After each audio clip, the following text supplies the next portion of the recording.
first of all, to have a school that has computers is very rare. Okay. And I think that is what these guys majored on, having enough computers for students.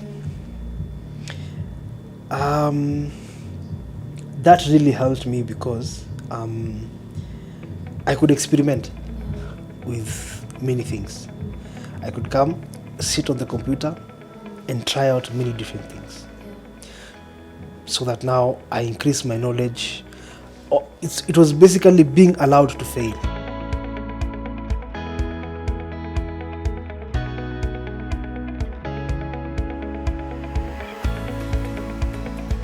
What I want to understand is the evolution of your passion. Okay. Because what it started as and what it is right now, it's worlds apart. Definitely. And maybe you having lived through it in all your 9 lives, you understand the connection. Yeah. But how did you go from just loving listening to music to not stalking, researching on people who work in the music industry, understanding it from a layman perspective and desiring it, to then loving music instruments and playing them and pursuing them. Yes. Now you're a sound engineer at church, and then you go back to school, so that takes a break, and then you're a sound engineer for your first job, and then you pursue it in ADMI. And in ADMI, you're showing that there's a clear difference between being just a sound engineer and doing sound for film, which is what you're actively doing right now. Yes. So kindly just help us understand how That this transition. Exactly. So when I was young, okay, I'm still young, but when I was a kid, whenever I thought about music, I never thought about it technically. I always thought about it more of the fame that comes with it, the money that comes with it. I was looking at the end product mostly than the work that it takes. Okay. Then as I grew learning instruments, I just wanted to learn an instrument and be like now my uncle, Chris.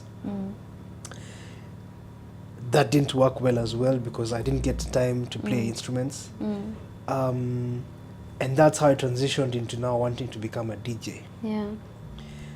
That also didn't work well because I think I was just too young for that. And then now that's how I transitioned into now doing sound. So in my head I just knew I know there's something that is called sound, and there's a whole spectrum to do with sound. In that's how I went to church. And I don't know, but it was very coincidental that I became a mentee to a producer, and I learned music production. So now I stopped wanting to learn instruments, and I also think I've always evolved quickly. And if I know that this is not going to work, I look for something close to it that, it's like, not like a shortcut, but like an alternative route. Pivoting, So that's how I got into production. Now I learned production seriously. Learned the DAWs. DAWs are digital audio workstations. So it's basically the softwares for creating music. I started with FL Studio, like every other producer who starts with FL Studio. Then I went into Cubase. Cubase is when now I learned the craft quite well. And then I graduated, or rather now my mentor told me, okay, now you can now come to Logic. Once you've learned Cubase, now come to Logic. So now I got into Logic. Logic is now like the godfather of music production. So I got into Logic and I learned Logic. By the time I was going back to school, to high school, I had really understood what Logic was, and I could create a song from, or rather a beat from scratch to finish. There was that. So when I was coming here, funny thing, I didn't really want to do sound for film specifically. Yeah. I just wanted to learn sound engineering, you know, because, or rather, what I wanted to major with mostly was live sound. Yeah, events. I loved events. So I knew, okay, if I'm coming to study sound engineering, then it has to do with something to do with events. But I got here and sound engineering was wide. Like now, we were being taught live sound, music production, music theory. Something I never ever thought I'd learn. Music theory, then now sound for film, which is audio post. Okay? And now with all this information, I was able to take it in and say, well, I think sound for film makes more sense to me because it sort of like reignited a passion that I had for movies through my dad. My dad loved movies. Yani, every day he used to come home with a new CD, you know, just so that we can, or rather he had, I remember we had a TV, the TV stand was just full of movies and nothing else. So I watched a lot of movies when I was young, very many movies. I don't think there's a movie I never watched, just because of that. Now getting into music production and now coming here and understanding that music production has a direct impact on sound for film because we use the same softwares. I was like, it's so easy for me to transition. So at the moment the lecturer, the first lecturer I remember who taught me about audio post was Patrick Abugi. And he was like, okay, so this is what you need to do. And I was like, I know what you're saying, because it's basically music production, but now for film. You know, because now you're creating sound for film, yeah. So, okay, for us outsiders, Yeah. we can understand only the English part, that this is sound for film. Yeah. But definitely there's the technical aspects of it. Help us understand what's the difference between sound for film and maybe larger music production, or the path we've walked with you up to this point in your story. What's the difference? So the difference is sound for film, in other words, is sound for picture. Okay.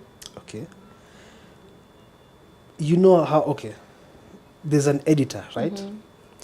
An editor, a film editor, takes footage from what they shot on location and comes and compiles everything to now a film. You know, now what a sound or rather an audio post engineer is supposed to do is to make whatever you're seeing make sense to your ears. So what they're talking, the dialogue, the music, Kroba likes to say it's literally creating emotions. Okay, because when you're watching a movie, what you want is to feel the movie, to experience that movie, you know. So now that's our work now. So we sit down, we choose the type of music we're going to use. We make sure that if, let's say, we're in this location, what you hear is something that sounds, if not similar, exactly like that location. So it's a lot of technical work, yes, but that is our work. Wow. Yes. Okay, last question before we move on from the ADMI part to where we are in the story. Yes. How did the school facilitate you specializing in this? So now, first of all, to have a school that has computers is very rare. Okay. And I think that is what these guys majored on, you know, having enough computers for students. That really helped me because I could experiment with many things. I could come, sit on the computer, and try out many different things. Yeah. So that now I increase my knowledge. It was basically being allowed to fail. So if I'm given a project and I put it in the computer and I try and do it, and then I fail, I'll be corrected. Then now I can now do it again. So it's like an opportunity to experiment or to, for it's like giving a baby a toy, and you don't know what they can do with it. Whatever they decide to do with it, they will take the car and use it as an aeroplane. They will take, a bottle top and use it as a car. So true. So that is exactly what the school has provided us. It's like you have the facility, you have the computer. Use your creative mind to now do what you will do. Yeah. So what I am going to do with the computer is different from what this guy is going to do with the computer. But it's the computer that makes sense, or rather the ability to have access to the computer that now improves everybody in their own special way. Yeah, so I think the school really aced on that. Yeah, we've had that quite a lot. So it's amazing to see it from someone who's gone outside and is also reaping the benefits of that. So we're back to Makosa Ni ya Pascal. Makosa Ni Yangu. Makosa Ni Yangu.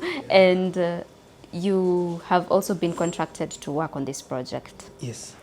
Can you walk us through film production on this magnitude from maybe the beginning to the end of it in a layman way and also summarized? So now, our boss, Mr. Abel Mutua and Philip Karanja, they first sit down and decide they're going to give, the fans a movie. So Abel is the guru of script writing. Him, and I think he's the best Kenyan script writer, if not African. And Phil is he takes Abel's story and puts it into now picture. So it's a very good partnership. So now they decide to write the story. Phil now is in charge of the crew, so he goes, puts everything into picture. Now once everything is done, now they come to us now, the post-production team. So you have your editor. Now Sledge is the one who edited the movie. So Sledge is going to sit down with Phil and they're going to create or rather an editing sequence that now sums up to a story. Okay. Now once they are done with editing the movie, now it comes to now sound. Sound is normally the last. Sound and color. So color, okay, I don't want to speak much about color. Maybe another alumni who's focused on color grading. But sound and color are the last things that are done in a film. Of course, also marketing. No, but marketing starts even way before. But those are just the major things that happen after. So now technically, sound and color. Now when it comes to sound, majority of the time, it's more of who you give the work. Why I say that is because the creativity required is very personal. And every sound designer, every audio post engineer has their own creativity. There are guys who major with maybe racing movies, the guys who major with comedy movies, guys who major with drama movies. So as a director, that's now where you now decide, okay, who can tell the story better through now their creativity and their experience.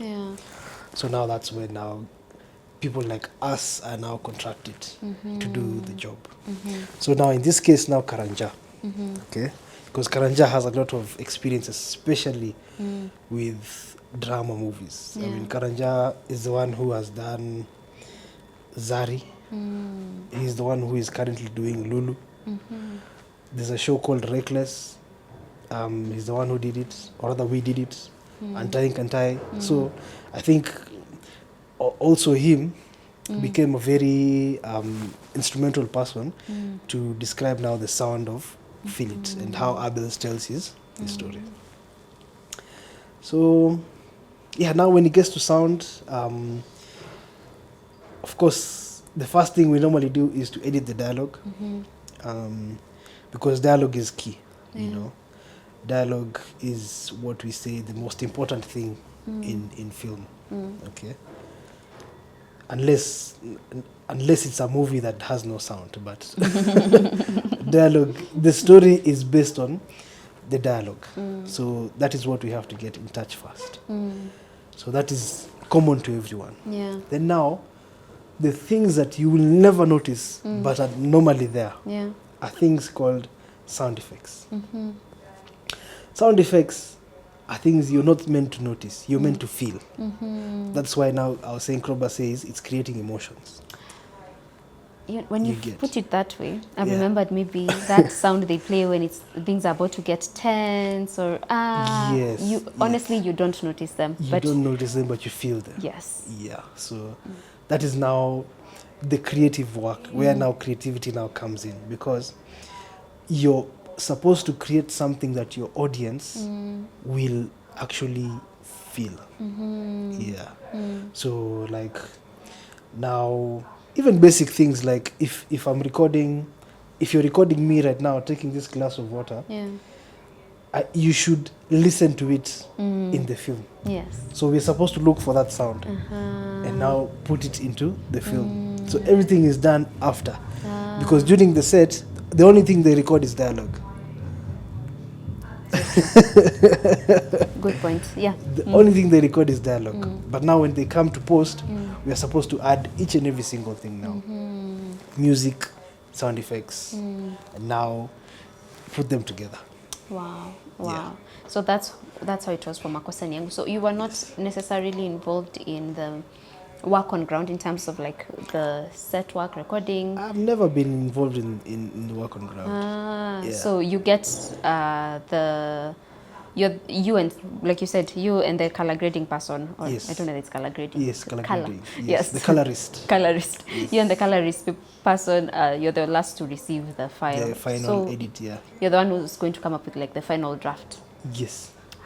So now, when the movie is done, now, when they come to preview now from us, now they're normally like, so now this is the final, this is now what is going to theater.